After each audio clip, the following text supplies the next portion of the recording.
Good morning. आज हम convection current theory of Holmes का अध्ययन करेंगे।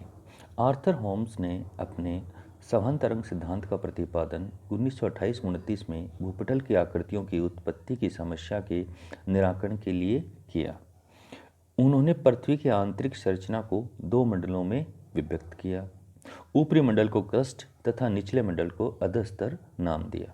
यानी आर्थर होम्स ने जो अपना कन्वेक्शन करंट थ्योरी थी उसको 1928-29 में प्रतिपादन किया। साथ ही उन्होंने पृथ्वी की आंतरिक संरचना को दो मंडलों में विभाजित किया। ऊपरी मंडल को क्रस्ट तथा निचले मंडल को अधस्तर का नाम दिया। क्रस्ट की रचना सियाल से तथा अधस्तर की रचना सीमा से हुई। सियाल महासागरों के नीचे नहीं पाई जाती। सवहनीय तरंगों की उत्पत्ति चट्टानों में स्थित रेडियल सक्रिय पदार्थों पर आधारित होती है। यानी कि जो कन्वेक्शन करंट्स हैं इनकी जो उत्पत्ति है वो चट्टानों में स्थित एक्टिव जो मटेरियल होते हैं उन पर आधारित होती है, रेडियो सक्रिय पदार्थों पर आधारित होती है। यदि भी पृथ्वी के ऊपरी भाग में रेडियो सक्रिय पदार्थ अधिक पाए जाते हैं, यानी पृथ्वी के आंतरिक भाग की अपेक्षा पृथ्वी के ऊपरी भाग में रेडियो एक्टिव जो पदार्थ हैं वो अधिक पाए जाते हैं, परंतु तापमान अधिक नहीं हो पाता है क्योंकि ऊपरी स्तर से परिचालन तथा विकिरण द्वारा ऊष्मा का लगातार ह्रास होता रहता है। यानी कि जो पृथ्वी की ऊपरी सतह है उसमें रेडियो एक्टिव पदार्थ हैं वो अधिक पाए जाते हैं, परंतु परिचालन और विकिरण द्वारा ऊष्मा या ताप का क्या लगातार ह्रास होता रहता है। इसके विपरीत अधस्तर में रेडियो सक्रिय पदार्थ कम पाए जाते हैं। यानी अधस्तर के अंदर रेडियो सक्रिय पदार्थ कम पाए जाते हैं, परंतु उसके ताप का संचय होता रहता है, जिस कारण तापमान अधिक हो जाता है। इसी के परिणाम स्वरूप या पृथ्वी के आंतरिक भाग में या अधस्तर में कन्वेक्शन करंट हैं वो उत्पन्न होती हैं और वो ऊपर की ओर चलने लगती हैं। पृथ्वी की पपड़ी के नीचे पहुंचने पर या क्रस्ट के नीचे पहुंचने पर इसकी दो स्थितियां हो जाती हैं। जिस स्थान पर दो कन्वेक्शन करंट अलग होकर एक दूसरे के विपरीत दिशा में प्रवाहित होती हैं, यानी जहाँ पे जिस स्थान पर जो दो कन्वेक्शन करंट हैं वो अलग होकर यानी पृथ्वी के नीचे पपड़ी से वो टकरा कर जब विपरीत दिशा में प्रवाहित होती हैं तो उससे अपसरण होता है, डाइवर्जेंस होता है जब उनका, तो वहाँ पर फैलाव होने लगता है या तनाव की शक्ति पैदा हो जाती है, तनाव मूलक बल लगता है, जिसके कारण स्थल भाग दो खंडों में विभक्त हो जाता है और विपरीत दिशा में हटने लगता है तथा बीच वाला खुले भाग में सागर का निर्माण हो जाता है। इस तरह महाद्वीपों का प्रवाह होता है। यानी कन्वेक्शन करंट्स अधस्तर में उत्पन्न होती हैं, फिर पृथ्वी की जो पपड़ी है उससे नीचे टकराती हैं, दो विपरीत दिशाओं में जब वो उनका अपसरण होता है उससे फैलाव होता है, तनावमूलक बल लगता है और स्थलखंड है वो दो विपरीत दिशाओं में खिसक जाते हैं। इससे बीच वाला खुले भाग में सागर का निर्माण होता है। इस तरह महाद्वीपों का प्रवाह होता है। जिस स्थान पर दो केंद्रों से यानी दो अलग अलग केंद्रों से जिस स्थान पर दो केंद्रों से ऊपर उठने वाली कन्वेक्शन करंट पृथ्वी की पपड़ी के नीचे पहुंचकर, यानी दो अलग अलग स्थान होते हैं वहाँ से जो कन्वेक्शन करंट्स उत्पन्न होती हैं और वो जब पृथ्वी की ऊपर उठने के बाद में पृथ्वी की पपड़ी से वो टकराती हैं जब दोनों, तो वहाँ से वो हॉरिजॉन्टल दिशा में प्रवाहित होकर जब दो अलग अलग स्थानों से उत्पन्न होकर जो कन्वेक्शन करंट्स क्षैतिज प्रवाहित होकर एक दूसरे से मिलती है तो वहाँ पर अभिसरण होता है, यानी कन्वर्जेंस होता है और अभिसरण होने के कारण दबाव की शक्ति उत्पन्न होती है। इसके फलस्वरूप धरातल में अवतरण होने से भूसंतति का निर्माण होता है। इस तरह कन्वेक्शन करंट को दो वर्गों में रखा जा सकता है, उठते स्तंभ की तरंगे यानी राइजिंग करंट और गिरते स्तंभ की तरंगे। कन्वेक्शन करंट्स की क्रिया चक्रीय होती है और इसी दौरान भूसंतति का निर्माण, पर्वत की उत्पत्ति तथा उसका उत्थान होता है। इस दौरान सवहनीय तरंगों की तीन अवस्थाएं होती हैं। प्रथम अवस्था, इस अवस्था का सबसे समय है वो सबसे लंबा होता है, जिसके अंतर्गत दो केंद्रों से आने वाली कन्वेक्शन करंट्स मिलकर जलमग्न तटों के नीचे भूसंतति का निर्माण करती हैं।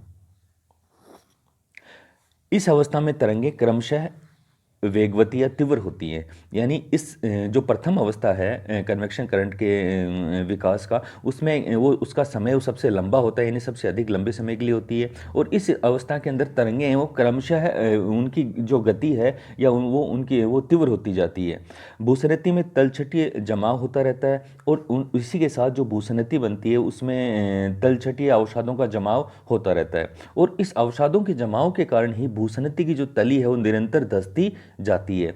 इस प्रकार पदार्थों का जब नीचे की ओर अधिक गहराई तक अवतलन होता है तो ऊपर से दबाव एवं पृथ्वी के आंतरिक ताप के कारण ये पदार्थ गर्म होने लग जाते हैं या तृप्त हो जाते हैं या पिघल जाते हैं। फलस्वरूप उनका घनत्व बढ़ता है तथा पुनः दशान होता है। इस तरह कुछ ताप रूपांतरण के समय खर्च हो जाता है जिससे ताप का अधिक संचय नहीं हो पाता है। यानी प्रथम अवस्था है उसका समय सबसे अधिक लंबा होता है।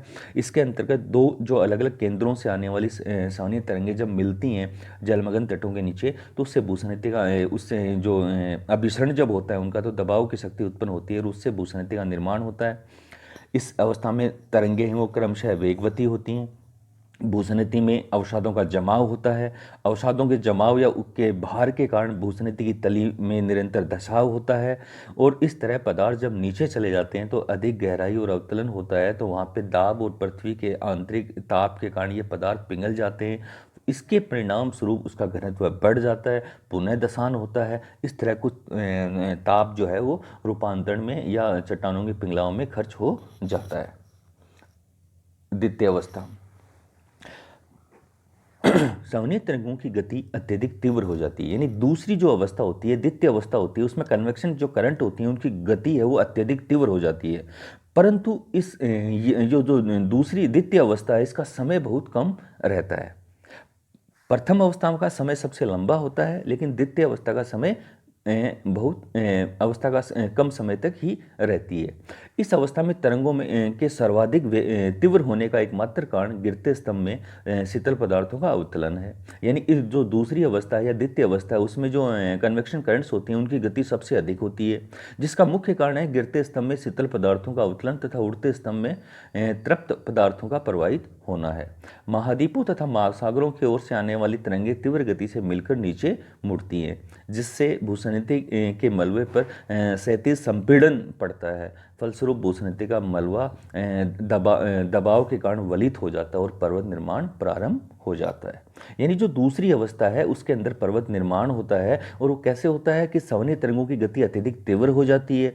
ये अवस्था कम समय के लिए होती है और इस अवस्था में तरंगों की गति वो सर्वाधिक होती है जिसका मुख्य कारण है कि गिरते स्तंभों में शीतल पदार्थों का अवतलन होता है और उड़ते स्तंभ में तृप्त पदार्थों का प्रवाहित होते हैं। महाद्वीप और महासागरों के नीचे उत्पन्न होने वाली जो सावनीय तरंगें जब वो मिलती हैं आपस में अभिसरण करती हैं तो नीचे मुड़ती हैं जिससे भूसरिति के मलबे पर वो दबाव पड़ता है और इसी के फलस्वरूप भूसरिति का मलबा है वो दबाव के कारण या बिछाव के कारण वलित हो जाता है और पर्वत निर्माण प्रारंभ हो जाता है। तीसरी अवस्था या तृतीय अवस्था, अंतिम अवस्था में सावनीय तरंगों का जो गति है वो क्षीण होने लग जाती है या धीरे होने लग जाती है। इसका मुख्य कारण क्या है कि गिरते स्तंभों में गर्म पदार्थों का अंत हो जाता है और उठते स्तंभों में शीतल पदार्थों का उठना है। धीरे धीरे समस्त उठता स्तंभ शीतल हो जाता है और जिस कारण सावनीय तरंगों का समापन हो जाता है। यानी जो तीसरी अवस्था है उसमें जो कन्वेक्शन करंट्स हैं उनकी गति कम हो जाती है और गिरते स्तंभों में गर्म पदार्थों का अंत हो जाता है, उठते स्तंभों में शीतल पदार्थों का उठना प्रारंभ हो जाता है। इससे धीरे धीरे ये समस्त उठता स्तंभ वो शीतल हो जाता है और ये जो कन्वेक्शन करंट्स हैं वो समाप्त हो जाती हैं। इस समस्त प्रक्रिया समाप्त हो जाती है। इसके कुछ परिणाम होते हैं। निक्षेपण के समाप्त हो जाने से गिरते स्तंभ के ऊपर दबाव कम हो जाएगा जिस कारण गिरते स्तंभ के पदार्थ धीरे धीरे ऊपर उठने लगते हैं तथा पर्वत में उत्थान प्रारंभ हो जाता है। दबाव के कम हो जाने से भारी पदार्थ जो नीचे पहले जिनमें नीचे की ओर चले गए थे वह ऊपर उठने लगते हैं। इससे पर्वतों में पुनः उत्थान होने लगता है। इस प्रकार इस सिद्धांत के आधार पर पर्वत निर्माण की अवस्था, भूसरिति की अवस्था प्रथम अवस्था में निर्माण होता है, पर्वत निर्माण की अवस्था द्वितीय अवस्था में होता है और विकास की अवस्था है जो पर्वत के पूर्ण विकास की अवस्था है वो तृतीय अवस्था में पूर्ण होती है। इसका भली प्रकार से स्पष्टीकरण हो जाता है। धन्यवाद।